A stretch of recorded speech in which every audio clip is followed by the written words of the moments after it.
Hello everyone, my name's David Edgar. I'm the host of Heart and Hand the Rangers podcast, and I'm joining you today after Rangers won on the road, away from home and everything. Yes, we got a 1-0 victory at St Johnstone in Perth today. And look, first things first, it wasn't a great performance. I don't think any of us really expected that it would be after what we'd watched the other night in Nice. There's usually a bit of a kind of sluggish start to the next game, and that's what happened here.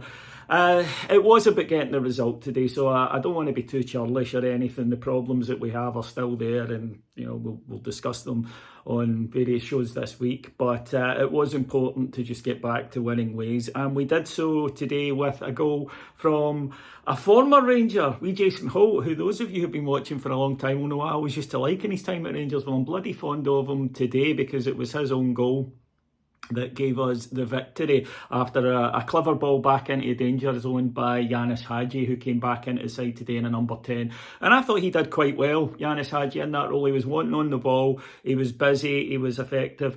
The problem that we have at the moment, the main one as far as I can see, is we take too long to do things. And it's weird because we don't do it in Europe. Maybe it's because we don't feel we've got the time in Europe before we'll get pressed.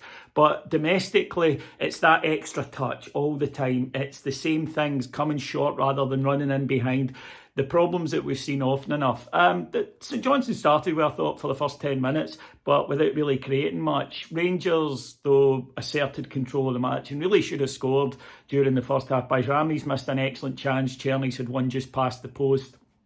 But we weren't really, in terms of like reining in shots on their goal, although we were dominating the ball in the middle of the park. In the second half, Rangers stepped it up, and when the goal came, you did feel a goal was coming, to be fair. And as I say, Rangers worked another opportunity. Hadji's clipped a volleyed cross back into the box. Jason Holt and Tav are going in for it, and Jason Holt puts it into his own net. We might have added to it, we should have added to it because we had plenty of the ball. And weirdly, I thought St Johnstone tired rather than us in that second half. You would think coming off Thursday night that we would. But we saw the game out with a minimum of fuss. I genuinely don't recall Jack Butland having anything to do in the second half. So it was as comfortable a 1-0 as you'll see. Had this just been an isolation of a normal league season when we'd been playing reasonably well, you wouldn't have any problems with it. After a European away, you go up the road, 12 o'clock on a Sunday, an away game, you pick up the 3 points, clean sheet down the road. We would all be fine with it. The problem is it hasn't been a normal season and we haven't been picking up victories. That's only our second away win of the season. But we have to try and use every step that we take, baby steps though they are, to try and push on a little bit and build up a little bit of confidence. As I say, I think the manager towards the end, he brought on more attackers. I think we really need to look at getting two up front if we could, because we don't have enough boys in the box. It's that simple for me. We don't have enough guys in the box. We get into good positions and then you look up and there's maybe one, maybe two players in the box. That's not going to be dangerous enough for sides that have got 6 or 7 back.